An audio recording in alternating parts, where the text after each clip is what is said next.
مولانا فضل الرحمان کی رہائش گاہ پر آج پھر سیاسی بیٹھک لگے گی۔ پی ٹی آئی کا وفد کچھ دیر بعد مولانا کے گھر جائے گا اور آئینی ترامیم پر حتمی جواب سے آگاہ کرے گا۔ پی ٹی آئی سیاسی کمیٹی کا آئینی ترامیم کا حصہ نہ بننے کا فیصلہ، دونوں ایوانوں میں ووٹنگ کے بائیکاٹ کا اعلان، رائے شماری میں حصہ لینے والے PTI MNAs اور سینیٹرز کے خلاف احتجاج کا فیصلہ، وزیر قانون اعظم نذیر تارڑ سے ایم کیو ایم کے وفد کی ملاقات۔ ذرائع ایم کیو ایم کا کہنا ہے مسودے کی ایک دو شقوں پر وضاحت لے رہے ہیں۔ ایم کیو ایم کا سینیٹ اور قومی اسمبلی میں ممکنہ طور پر مسودے کی حمایت کا امکان۔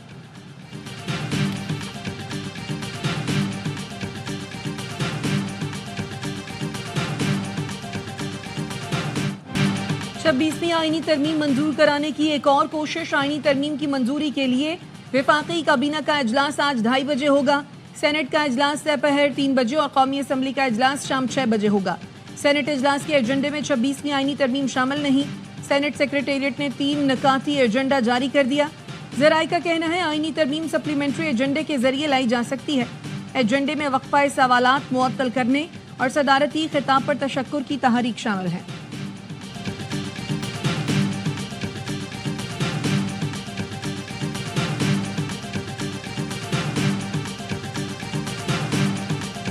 آئینی ترمیمی بل کا مسودہ جب ہماری طرف سے مکمل ہوا اور ہم نے اس کا ایک آخری ڈرافٹ تیار کر لیا تو پاکستان تحریک انصاف کی جو قیادت، انہوں نے خواہش ظاہر کی کہ ہم بانی پی ٹی آئی سے ملاقات کرنا چاہتے ہیں تاکہ اس اتفاق رائے کو ان کی تائید اور منظوری حاصل ہو سکے۔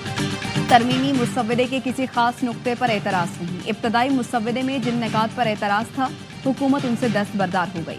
آج پی ٹی آئی کا جواب دیا جائے گا۔ چیئرمین پیپلز پارٹی بلاول بھٹو سے طویل ملاقات کے بعد مولانا فضل الرحمان کی گفتگو، کہا میرے پاس بانی پی ٹی آئی کا پہنچایا گیا پیغام مثبت رویے کا اظہار تھا، جو صورتحال سامنے آئے گی قوم کو آگاہ کریں گے۔ بلاول بھٹو نے کہا یقین ہے مولانا فضل الرحمان پی ٹی آئی کو بھی قائل کر لیں گے۔ پی ٹی آئی کے جن نکات پر تحفظات تھے وہ اب شامل نہیں۔ خواہش ہے متفقہ مسودہ مولانا فضل الرحمان خود پیش کریں۔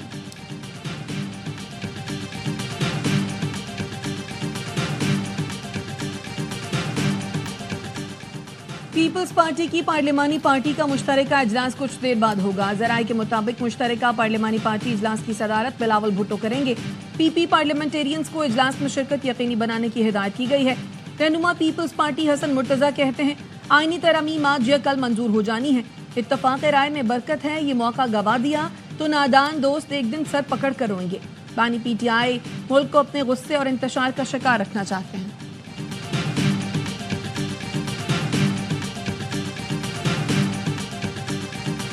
برتھ ڈے گفٹ مل جائے گی سر؟ میں نے آپ کو کہا انشاءاللہ آج ہی کا دن ہوگا، 3 بجے ہوگا یا 6 بجے نیشنل اسمبلی کا ہے، 1 گھنٹہ آگے پیچھے کر لیں۔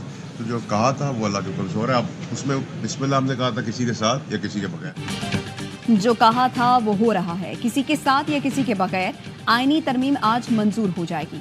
سینیٹر فیصل واڈا کہتے ہیں آج میری سالگرہ پر 26ویں آئینی ترمیم منظور ہونے کا تحفہ مل جائے گا۔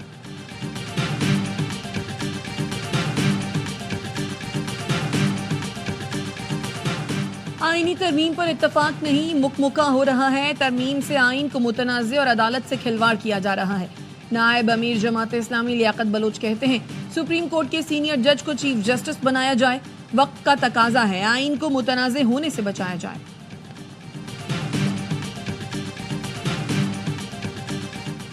الیکشن کمیشن آئیں بائیں شائیں کرنے کے بجائے مخصوص نشستوں کا نوٹیفیکیشن فوری جاری کرے۔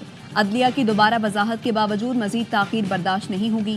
مشیر اطلاعات خیبر پختونخوا بیرسٹر سیف کہتے ہیں الیکشن کمشنر 8 ججز کے حکم کو تاخیری حربوں سے نظر انداز کرنے کی کوشش کر رہے ہیں۔ وہ حکومت کے احکامات پر آئین اور قانون کو روند رہے ہیں۔ ان کے خلاف آرٹیکل 6 اور توہین عدالت کی کارروائی ہونی چاہیے۔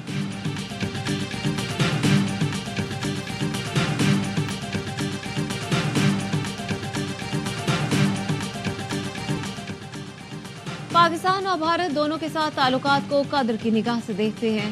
امریکی محکمہ خارجہ کے ترجمان میتھیو ملر کہتے ہیں ہمارے دونوں ممالک کے ساتھ دو طرفہ تعلقات ہیں۔ کسی بھی بات چیت کے دائرہ کار اور کردار کا تعین پاکستان اور بھارت کا آپس کا معاملہ ہے۔ اسرائیلی فورسز کی غزہ کے علاقے بیت الاحیاء میں بمباری، 73 فلسطینی شہید۔ خان یونس جانے والے انجینئرز کی گاڑی پر میزائل حملہ، 4 شہید ہوئے۔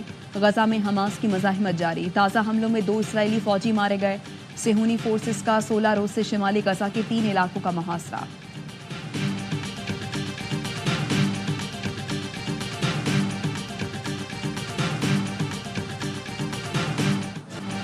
اسرائیلی طیاروں کی لبنان کے دارالحکومت پر بمباری، بیروت دھماکوں سے گونج اٹھا۔ امریکی وزیر دفاع لائیڈ آسٹن کا کہنا ہے اسرائیل بیروت پر حملوں سے گریز کرے۔ سرحد پر حزب اللہ سے جھڑپ میں 1 اسرائیلی فوجی مارا گیا، 10 زخمی۔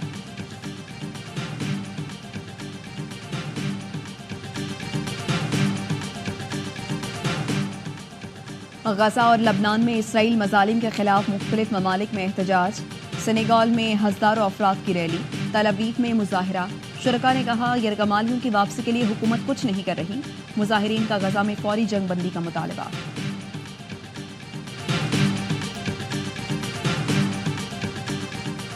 اسرائیل کے ایران پر ممکنہ جوابی حملے کی خفیہ معلومات لیک ہو گئیں۔ CNN کے مطابق خفیہ معلومات مڈل ایسٹ اسپیکٹیٹر نامی ٹیلی گرام اکاؤنٹ پر شائع کی گئیں۔ دستاویزات تک کس کی رسائی تھی؟ امریکہ نے تحقیقات کا آغاز کر دیا۔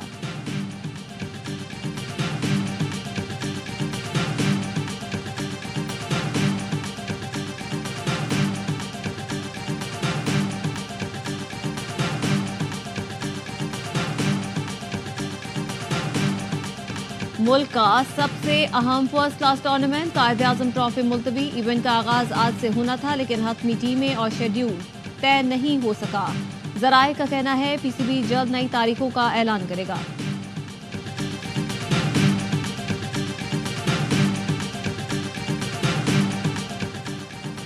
بھارتی ٹیم کے لیے چیمپئنز ٹرافی کے میچز پاکستان میں کھیلنے کے لیے ایک اور تجویز۔ بھارتی میڈیا کے مطابق پاکستان کرکٹ بورڈ نے بھارتی بورڈ کو پاکستان میں میچ کھیل کر وطن واپس جانے کی بھی آفر کر دی۔ میچ کھیلنے کے بعد چندی گڑھ یا نئی دہلی ٹریول کرنے کی تجویز رکھی گئی ہے۔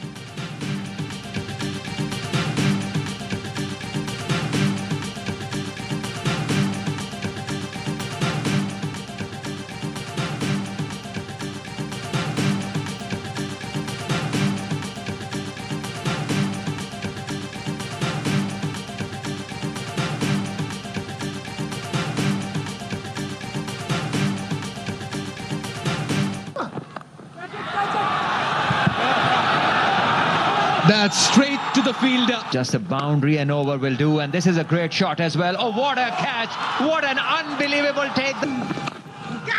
This could be another. This could be another wicket. Oh, slower one.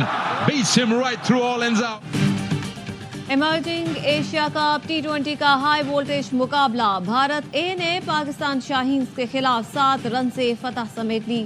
قومی ٹیم 184 رنز کے تعاقب میں دلچسپ مقابلے کے بعد 176 رنز بنا سکی۔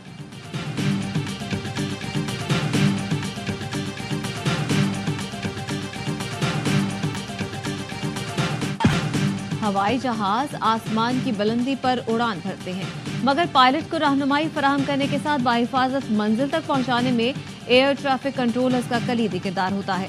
پاکستان سمیت دنیا بھر میں آج ایئر ٹریفک کنٹرولرز کا دن منایا جا رہا ہے۔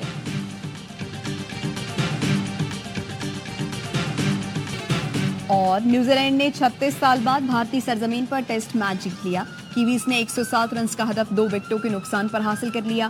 بھارتی ٹیم میچ کی پہلی اننگز میں ہوم گراؤنڈ پر کم ترین سکور 46 رنز پر ڈھیر ہوئی تھی۔